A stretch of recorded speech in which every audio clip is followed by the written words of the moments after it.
நடிகர் வடிவேல் பாணியில் கிணத்தை காணோம் என்பது போல பந்தலூர் அருகே பிரதமரின் நகர்ப்புற வீட்டு வசதி திட்டத்தின் கீழ் கட்டிக் கொடுக்கப்பட்ட வீட்டை தேடி வருகின்றனர் ஒரு தம்பதியர். நீலகிரி மாவட்டம் பந்தலூர் அருகே இரும்புப்பாலம் பகுதியில் வசித்து வருபவர்கள் பன்னீர்செல்வம் மகேஸ்வரி தம்பதியினர். கூலி தொழிலாளியான பன்னீர்செல்வம் தம்பதியினருக்கு சொந்த வீடு இல்லாததால் வாடகை வீட்டில் வசித்து வருகின்றனர். இந்த நிலையில் பிரதமரின் நகர்ப்புற வீட்டு வசதி திட்டத்தில் இருந்து மகேஸ்வரி பெயருக்கு தபாலில் கடிதம் ஒன்று வந்துள்ளது.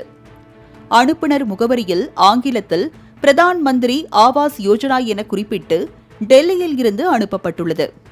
அந்த கடிதத்தில் அன்பார்ந்த பயனாளி அவர்களே, பிரதம மந்திரி நகர்ப்புற வீட்டுவசதி திட்டத்தின் கீழ் தாங்கள் உரிய வீடு பெற்றமைக்கு வாழ்த்துக்கள் என்றும், இந்த திட்டம் தங்கள் குடும்பத்திற்கு ஒரு புதிய வீடு வழங்குவதோடு மட்டுமல்லாமல் தங்களுக்கு சுயமரியாதையும் சமூகத்தில் முன்னேற்றத்தையும் கொடுக்கக்கூடிய வாழ்க்கையும் வழங்கியுள்ளது என்றும் குறிப்பிடப்பட்டுள்ளது.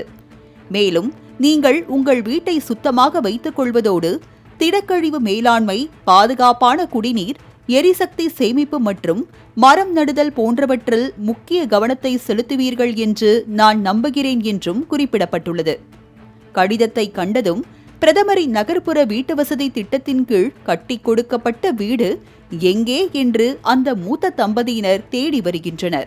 நடிகர் வடிவேல் கிணற்றை காணோம் என்று காவல் நிலையத்தில் புகார் அளித்தது போல் இவர்களும் தங்கள் வீட்டை காணோம் என்று புகார் அளிக்க வேண்டியதுதான்.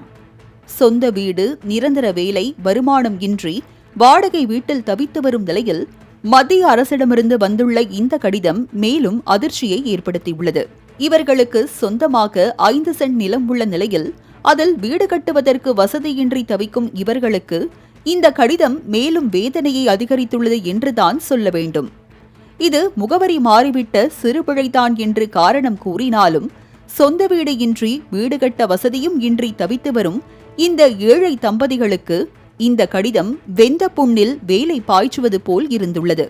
எனவே இதுபோன்று ஏழை மக்களின் உணர்வுகளுடன் விளையாடாமல் அரசு அதிகாரிகள் தங்களின் அலட்சிய போக்கை மாற்றிக்கொள்ள வேண்டும் என்பதே அனைவரின் எதிர்பார்ப்பாக உள்ளது.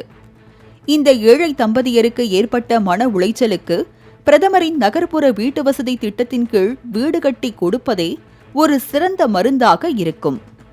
மாலை முரசு செய்திகளுக்காக உதகை செய்தியாளர் சுரேஷுடன் ஷீபா ஜானட்.